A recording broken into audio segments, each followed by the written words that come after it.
Form number 17 10वी व 12वीसाठी form number 17 सुरू झालेले आहेत। फॉर्म नंबर 17 म्हणजे तुम्ही घरी बसून 10वी व 12वीची एक्झाम देऊन पास होऊ शकता। यासाठी 17 नंबर फॉर्म हा भरला जातो। जे विद्यार्थी 10वी व 12वी काही कारणास्तव करू शकले नाही अशा विद्यार्थ्यांसाठी हा फॉर्म नंबर 17 असतो। हा फॉर्म नंबर 17 कशा पद्धतीने भरायचा हे आपण या व्हिडिओमध्ये सविस्तररित्या जाणून घेऊया। तर मित्रहो, तुम्हाला अगोदर गूगल क्रोमवरती यायचं आहे। तुम्ही मोबाईलवरती किंवा तुमच्या पीसीवरती गूगल क्रोमवरती आल्यानंतर तुम्हाला महाराष्ट्र बोर्ड अशा प्रकारे सर्च करायचं आहे। हे सर्च केल्यानंतर तुमच्यासमोर जी पहिली वेबसाईट येईल महाराष्ट्र स्टेट बोर्ड, या वेबसाईटवर तुम्हाला क्लिक करायचं आहे आणि आतमध्ये जायचं आहे। तर यावर क्लिक केल्यानंतर तुमच्यासमोर अशा प्रकारचे एक डॅशबोर्ड येईल। यामध्ये तुम्हाला खाली स्क्रॉल करायचं आहे। खाली स्क्रॉल करायचं आहे। हे तुमच्या समोर जे आत्ताचे नवीन परिपत्रक आहे ते तुम्हाला या ठिकाणी वाचायला मिळतील। त्यानंतर तुम्हाला खाली स्क्रॉल करायचं आहे। खाली स्क्रॉल केल्यानंतर विद्यार्थी लॉग इन या ऑप्शनवरती तुम्हाला क्लिक करायचं आहे। तर या ऑप्शनवरती क्लिक केल्यानंतर तुमच्यासमोर परत अशा प्रकारे एक डॅशबोर्ड येईल, ज्यामध्ये की विद्यार्थी लॉग इन, निकाल, HSC, त्याच्यानंतर फॉर्म नंबर 17 HSC आणि SSC। तर तुम्हाला फॉर्म नंबर 17 यावरती क्लिक करायचं आहे। यावरती क्लिक केल्यानंतर तुमच्यासमोर परत अशा प्रकारचे एक डॅशबोर्ड येईल, ज्यामध्ये की तुम्हाला फॉर्म नंबर 17 फॉर SSC आणि फॉर्म नंबर 17 फॉर HSC। तर तुम्हाला जर SSC साठी फॉर्म फिलअप करायचा असेल तर SSC वर क्लिक करायचं, जर HSC साठी फॉर्म फिलअप करायचा असेल तर HSC वर क्लिक करायचं आहे। तर मी या ठिकाणी 12वीसाठी फॉर्म नंबर 17 भरत आहे, तर तुम्हाला HSC या ऑप्शनवरती क्लिक करायचं आहे। यावरती क्लिक केल्यानंतर तुमच्यासमोर अशा प्रकारचे एक डॅशबोर्ड येईल। या डॅशबोर्डवर तुम्हाला ईमेल ID आणि मोबाईल नंबर तुमचा फिलअप करून घ्यायचा आहे। मी झूम करतो। झूम केल्यानंतर तुम्हाला या ठिकाणी ईमेल ID तुमचा जो रेग्युलर यूजचा ईमेल ID आहे तो तुम्हाला या ठिकाणी फिलअप करायचा आहे आणि मोबाईल नंबरसुद्धा तुम्हाला या ठिकाणी रेग्युलर यूजचाच फिलअप करायचा आहे। त्यानंतर खाली सबमिट बटन दिसेल, या बटनावरती क्लिक करायचं आहे। तुम्ही मोबाईल नंबर आणि ईमेल ID टाकल्यानंतर तुम्हाला OTP तुमच्या मोबाईलवरती जाईल आणि तुमच्या ईमेल ID वरती एक OTP जाईल। तो OTP तुम्हाला या ठिकाणी फिलअप करायचा आहे आणि सबमिट बटनावरती क्लिक करायचं आहे। त्या अगोदर खाली जे बॉक्स दिसतो चेकबॉक्स, हा चेकबॉक्सवरती तुम्हाला क्लिक करायचं आहे। पुढची प्रोसेस,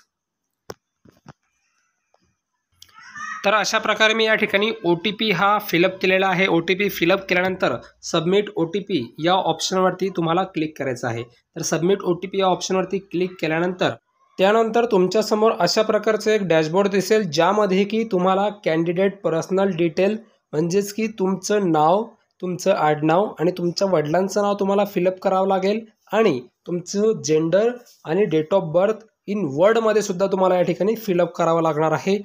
त्यानंतर Aadhaar card number, student email ID, mobile number, तुम्ही महाराष्ट्राचे डोमेसाईल आहात का, यस किंवा नो असं ऑप्शन आहे। असाल तर या ठिकाणी यस करायचं आहे। त्यानंतर खाली तुमचा ॲड्रेस तुम्हाला या ठिकाणी फिलअप करायचा आहे। करंट ॲड्रेस, तुम्ही आत्ता जिथे राहतात तो ॲड्रेस, त्यानंतर तुमचा परमनंट ॲड्रेस तुम्हाला या ठिकाणी फिलअप करून घ्यायचा आहे। हे सर्व झाल्यानंतर तुम्हाला खाली महत्त्वाचं म्हणजे या ठिकाणी मीडियम तुम्हाला या ठिकाणी सिलेक्ट करायचा आहे। मराठी, हिंदी, इंग्लिश या 3 मीडियममधून तुम्हाला एक मीडियम सिलेक्ट करायची आहे। त्याच्यानंतर तुम्हाला आर्ट्सला ॲडमिशन हवं आहे का कॉमर्सला का सायन्सला तुम्हाला या ठिकाणी सिलेक्ट करून घ्यायचं आहे। त्यानंतर तुमच्यासमोर कॉलेजची जी लिस्ट आहे ती येणार आहे। त्या लिस्टमधून तुम्हाला एक कॉलेज निवडायचं आहे ज्या ठिकाणी तुम्ही व्हिजिट करून आला असाल। या ठिकाणी मी क्लिक करतो, तर या ठिकाणी भरपूर कॉलेजेस आहेत, मात्र मी SM कॉलेजला व्हिजिट करून आलो म्हणून त्या कॉलेजचं नाव मी या ठिकाणी सिलेक्ट केलेलं आहे। त्यानंतर खाली महत्त्वाची इन्स्ट्रक्शन आहे, I confirm that I have visited Sant Muktai college Muktainagar and the college has agreed proceed to 17 number form. तर या ठिकाणी या चेकबॉक्सवरती क्लिक करायचं आहे।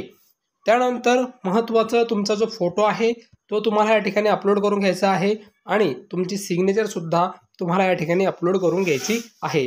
त्यानंतर खाली candidate school detail, candidate school डिटेलवरती क्लिक केल्यानंतर तुमचं 10वी फेब्रुवारीमध्ये झाली का मार्चमध्ये झाली ते तुम्हाला या ठिकाणी सिलेक्ट करायचं आहे। त्याच्यानंतर year of passing SSC exam त्यानंतर name of the examination board university Maharashtra state board and higher secondary education, त्याच्यानंतर state of last attendance school, district of last attendance school आणि तालुका लास्ट अटेंडन्स स्कूल. म्हणजे तुम्ही 10वीमध्ये कोणत्या शाळेमध्ये, कोणत्या जिल्ह्यामध्ये, कोणत्या तालुक्यामध्ये तुमचं ॲडमिशन होतं हे तुम्हाला या ठिकाणी सिलेक्ट करायचं आहे.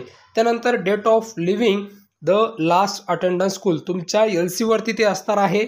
You have attend the junior college, तुम्ही जर 11वी अटेंड केली असेल तर या ठिकाणी यस करायचं आहे, नसेल तर नो करायचं आहे. त्याच्यानंतर अदर डिटेल्समध्ये तुम्ही कधी डिबार्ड झाला आहात का एक्झाममधून, यस किंवा नो असे 2 ऑप्शन आहे. त्यानंतर डॉक्युमेंटमध्ये तुम्हाला SSCचं सर्टिफिकेट, त्याच्यानंतर LC, TC आणि आधार कार्ड, त्याच्यानंतर मार्कशीट आणि डोमेसाईल व ॲफिड्यूट हे 5 डॉक्युमेंट तुम्हाला या ठिकाणी अपलोड करायचे आहेत.